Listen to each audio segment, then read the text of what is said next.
Ay, Doctora Diana, buenos días, bienvenida a Mañanas Ligeras. ¿Qué has hecho? ¿Cómo vas? yo muy bien, muchas gracias. Gracias a ustedes por la invitación.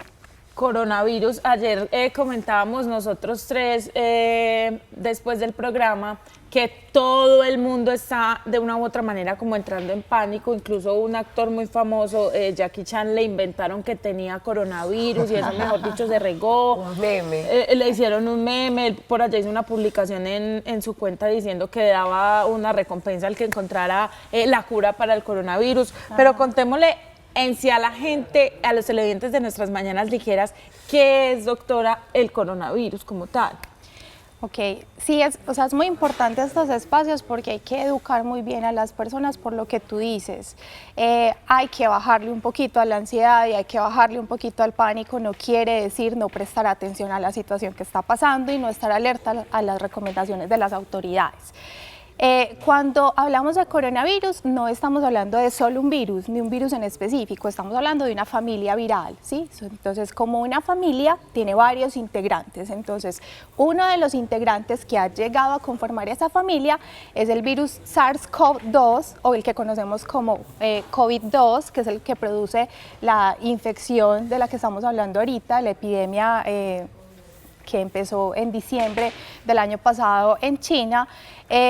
Y básicamente son virus que su común denominador o el denominador de esa familia es que producen infección respiratoria aguda en las personas y algunos de los miembros de esa familia pueden producir infección en algunas especies animales, como por ejemplo murciélagos o roedores. En los medios de comunicación, pues obviamente nosotros como medios tenemos una responsabilidad tremenda, pero entonces hay una alerta y a veces hay como de una u otra manera una mortalidad tremenda con el tema del coronavirus. Entonces acá también han salido esas falsas noticias que yo no sé quién está infectada y está en el San Vicente. O sea, ¿es tan mortal como lo hemos mostrado en los medios de comunicación o la realidad cuál es? Ok, no, realmente comparado con otros virus genera menos muertes totales, ¿sí? Lo que pasa es que básicamente el pánico o el temor globalizado está dado porque como es un virus al que nunca nos habíamos expuesto, es un virus que como humanos no conocíamos, como especie no nos infectaba, entonces básicamente eso hace que toda la población mundial sea susceptible a infectarse por el virus y eso es lo que genera, digamos, la ansiedad en todos los países del mundo. Ven, ahorita yo les estaba hablando de una noticia falsa de un artista.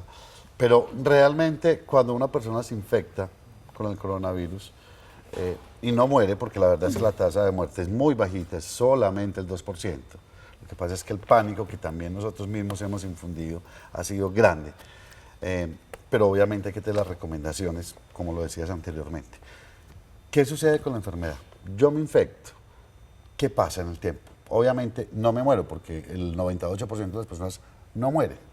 ¿Cómo se va reduciendo este virus o cómo termina quitándose o ya uno vive con él de por vida? ¿Cómo es la historia? Ok, entonces la historia de los virus es que entran en contacto con nosotros los humanos, alcanzan una tasa de infección, o sea, alcanzan a infectar un número de población y ya generan, probablemente pueden tener dos comportamientos, se quedan viviendo dentro de la sociedad y pueden producir un bajo número de casos a lo largo del año, por ejemplo, o pueden desaparecer y tener comportamientos cíclicos, desaparecer y aparecer otro brote en 3 años o otro brote en 6 años. ¿Es la misma ¿cierto? persona? No, en la sociedad. Pero no, yo te hablo de la persona como tal. Ok, cuando yo me infecto por un virus en específico, soy capaz, si sobrevivo a la infección, que ocurre en la mayoría de los casos, soy capaz de generar defensas o anticuerpos que me previenen una segunda exposición a ese virus. Entonces quedo protegido porque mi sistema inmune genera defensas y posteriormente si me vuelvo a exponer a ese virus en particular, ya no voy a presentar la enfermedad. Pero entonces, discúlpame Lady para concluir el tema. Entonces ese proceso del momento en que se infecta una persona y el momento en que uno dice ya se alivió en ese transcurso, ¿cuánto puede ser? Ok, entonces la recuperación de los casos ha sido variable, ¿cierto? Hay recuperación mucho más temprana, hay recuperaciones más tardías como 28 días. La mayoría, el espectro de la enfermedad es muy amplio, ¿cierto? No solamente produce la enfermedad grave, la que lo mata a uno, realmente hay pacientes asintomáticos que están infectados. De hecho, ellos pueden ser parte de los que diseminan la infección porque no sienten nada y no sabemos que están infectados. Hasta los que tienen simplemente una gripa cualquiera, como cualquier otra de las gripas que nos da, cualquier influenza que ocurre a lo largo del año. Y que eso ocurre, digamos, en la mayoría de los casos, el 80% son enfermedades leves, neumonías no graves. Solamente un 14% de los casos puede generar una enfermedad, digamos, grave, menos del 4% una enfermedad crítica. Y la tasa, digamos, global de mortalidad sí está calculada en un 2%, pero eso depende de quién se infecta. Si es una persona joven o un niño, ese niño tiene muchísimas menos probabilidades de morirse. Si es un adulto mayor de 80 años que tiene otras enfermedades adicionales. Doctora, hablemos también del tema de prevención, porque la sensación que da, obviamente, las noticias es, se infectó una persona y a la semana murió. Esa es la información que hemos recibido. Entonces uno lo que dice es, no, al que le cayó a eso se llamaba, pues despidámonos. Pero entonces hablemos también de cómo prevenirlo, porque hablan mucho del tema del lavado de manos continuo, de que las personas utilicen tapabocas si tienen alguna afección. ¿Realmente qué podemos hacer para prevenir que ese tipo de virus nos ataquen? Ok, entonces digamos que hay dos estrategias, unas estrategias las que se utilizan en las instituciones y el personal de salud y otras estrategias que como cualquier persona que estamos en la casa tenemos que implementar, ¿cierto? Está francamente demostrado que lavarse las manos varias veces al día disminuye sustancialmente la transmisión de infecciones respiratorias e infecciones como esta que se denominan enfermedades similares a la influenza, o sea, que se parecen mucho, que se manifiestan de la misma manera. Es muy claro en la transmisión del virus que hay dos papeles fundamentales. El primero, estar en contacto cercano con una persona a menos de 2 metros, que esa persona tose o estornuda, generan partículas de secreciones respiratorias que vienen contaminadas con el virus y nosotros inhalamos esas secreciones que quedan, digamos, suspendidas en el ambiente más o menos en esa distancia de 2 metros. Esa es una primera forma de transmisión. De ahí es tan importante que las personas que tienen síntomas respiratorios utilicen tapabocas. El tapabocas de tela, el tapabocas quirúrgico, como se quiera llamar. Ese tapabocas es desechable. Y si no hay posibilidad de utilizar tapabocas, deben utilizar un pañuelo desechable que se pueda descartar tras cada, digamos, estornudo, tos, en un recipiente cerrado. Para los que no tenemos síntomas respiratorios, pero que estamos en contacto cercano con esas personas, la segunda vía de transmisión más importante es que cuando yo toso, hablo o estornudo, quedan partículas del virus suspendidas en las superficies. Toco esa tabla, toco el celular, toco la mesa, ¿cierto? O mis partículas virales caen ahí y tú después llegas y coges algo que está en la mesa, te llevas las manos a las conjuntivas, a la nariz o a la boca y esa es la manera segunda en la que ingresa el virus. Por eso es que el lavado de manos previene ese tipo de transmisión. A eso iba.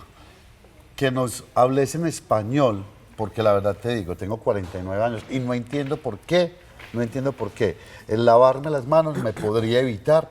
Y no solamente el coronavirus, sino una cantidad de virus. Hagámoslo sencillito para que realmente lo entendamos, lo podamos explicar y miremos la importancia que es el lavarnos las manos para prevenirlo. Así es.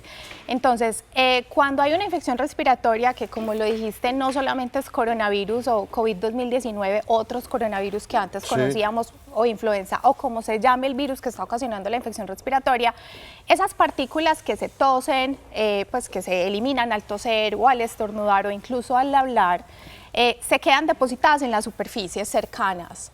¿Sí? Si yo estoy utilizando un computador, puede durar hasta 9 días en la superficie, ¿cierto? Entonces, si yo toso, utilizo este computador, luego me paro y vienes y te sientas en ese computador, tus manos quedan con partículas virales que van a ingresar a tu sistema respiratorio cuando, por cualquier razón, que es muy usual, nos toquemos la cara, nos tocamos la nariz o comemos y no nos habíamos lavado las manos previamente. Tocamos la fruta, tocamos las cosas con la mano infectada y lo que va para adentro va contaminado. Yo tengo una pregunta, Doc. ¿cuál es la diferencia? O sea, uno cómo diferencia que tiene una gripa o que tiene coronavirus. No, mija. Pues, porque El todo examen. el mundo creo que nos podemos No, preguntar sí eso. debe haber síntomas que sí. diferencian. No, Sí, yo no claro. creo. Es un mismo virus. Pero no. A ver, doctora, usted es la que tenemos la sabe. doctora Claro. aquí, mi amor. Bueno, puede pasar como una infección respiratoria aguda Normal. alta. ¿Qué quiere decir eso? Gripa. Sí. Gripa con malestar corporal, con secreción. Con la nariz así. Con tos, ¿con qué? Yo estuve la semana pasada, sí. Ay, No, Dios sí, mío, sí, cuidado. no, Pero no. ellos dos están sanos, vea. Solo el director y el productor se les pegó nomás. Eso que estás preguntando es muy importante, porque en Colombia, entre la primera semana de marzo y más o menos hasta mayo, es cuando ocurre el pico de las infecciones respiratorias, que no tiene nada que ver con COVID-2019, ¿cierto? Que es cada año presentamos el mismo ciclo que se nos aumentan los casos de infecciones respiratorias. Por el clima. Por ¿O por cambios qué? climáticos, porque el virus tiene su propia dinámica de circulación en el hemisferio Tan regio. sur, otra en el hemisferio Viene de norte. temporada Colombia. Sí, claro, exacto. como Él se da el todo. lujo de escoger cuándo quiere Claro. circular. Doc, las personas que nos vacunamos contra la influenza o que tenemos algún tratamiento especial y tenemos una vacuna que previene ese tipo de gripas, ¿estamos menos expuestos o es lo mismo? No, nada tiene que ver. Las vacunas que nos ponemos anuales están diseñadas para diferentes tipos de influenza, ¿sí? Que incluye la influenza muy famosa del 2009 que fue H1N1, ¿cierto? Entonces la vacuna que nos ponemos anualmente previene o disminuye el riesgo de enfermedades graves por influenza Claro. y sus hermanitos, pero nada tiene que ver coronavirus. Faltó la diferencia. Pero sí, faltó la a diferencia. eso iba. Ah, ¿Que ¿Cuál es la exacto. diferencia? Entonces, los síntomas cardinales de la infección de coronavirus son fiebre y tos. Como fue una gripe. Fiebre y tos. Ay, no. Es que es muy pero complicado. Aquí es supremamente importante que es la epidemiología o el riesgo individual lo que constituye la alerta, ¿sí? Entonces, me voy a volver ahorita que estamos hablando. En Colombia no hay ningún caso hasta hoy a las 6 de la mañana confirmado, ¿cierto?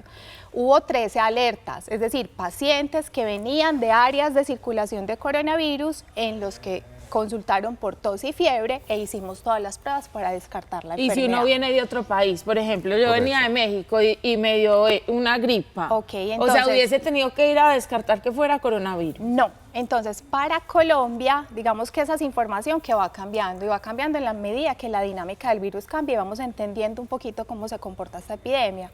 Para Colombia, hoy a las 6 de la mañana, y lo digo así porque probablemente la definición va a cambiar en los próximos días, una persona es sospechosa de coronavirus si en los últimos 14 días estuvo en China y empieza con tos y fiebre mayor de 38 grados. Ah, Ese es bueno. el caso sospechoso. Perfecto. Que yo fui a Escocia, no cumples la definición. ¿Por qué? Porque la densidad de casos que hay en esos lugares hace que el riesgo Bueno, sea muy yo bajo. creo, doctora Diana, que ya va a ser no solamente China, sino también Italia. Porque el Exactamente. tema de Italia, el norte de Italia, está muy, muy complicado. Exactamente. De hecho, el Instituto Nacional de Salud, que hace un tamizaje en los ingresos, ya sea aeropuertos o puertos marítimos, ampliaron la definición. La obligación de la persona que hace inmigración es preguntarle al que llega, ¿usted estuvo en los últimos 14 días? Aparte de China, que era lo que se estaba preguntando hasta esta semana, se amplió a Corea, Japón, Italia, Irán, Singapur, países que tienen alta concentración de casos, donde es más probable tener un contagio, versus que si vas a Reino Unido, donde hay muy pocos casos, pues es poco probable Claro. que te hayas entrado en contacto con una persona infectada. Doctora, que ojalá nunca nos llegue, pero puede que nos llegue algún día, espero que no, ahí está mi Diosito. Una persona en la casa finalmente termina infectada de coronavirus, por algún motivo. Lo descubrimos hoy. ¿Qué tiene que hacer esa mamá o ese papá para limpiar el resto de casa para que los demás no se infecten si no se han infectado aún? Ok, hay algo que se denomina el autoaislamiento, ¿cierto? ¿Auto qué? Autoaislamiento. Sí. Si yo tengo coronavirus, ¿cierto? Debo mantener una distancia a más de 2 metros incluso con los convivientes en la casa, siempre higienizarme muy bien las manos con agua y jabón, con jabón cosmético no importa, pero que el lavado de manos dure al menos 20 segundos para que pueda ser efectivo, o si no tengo agua y jabón, pues con alcohol glicerinado.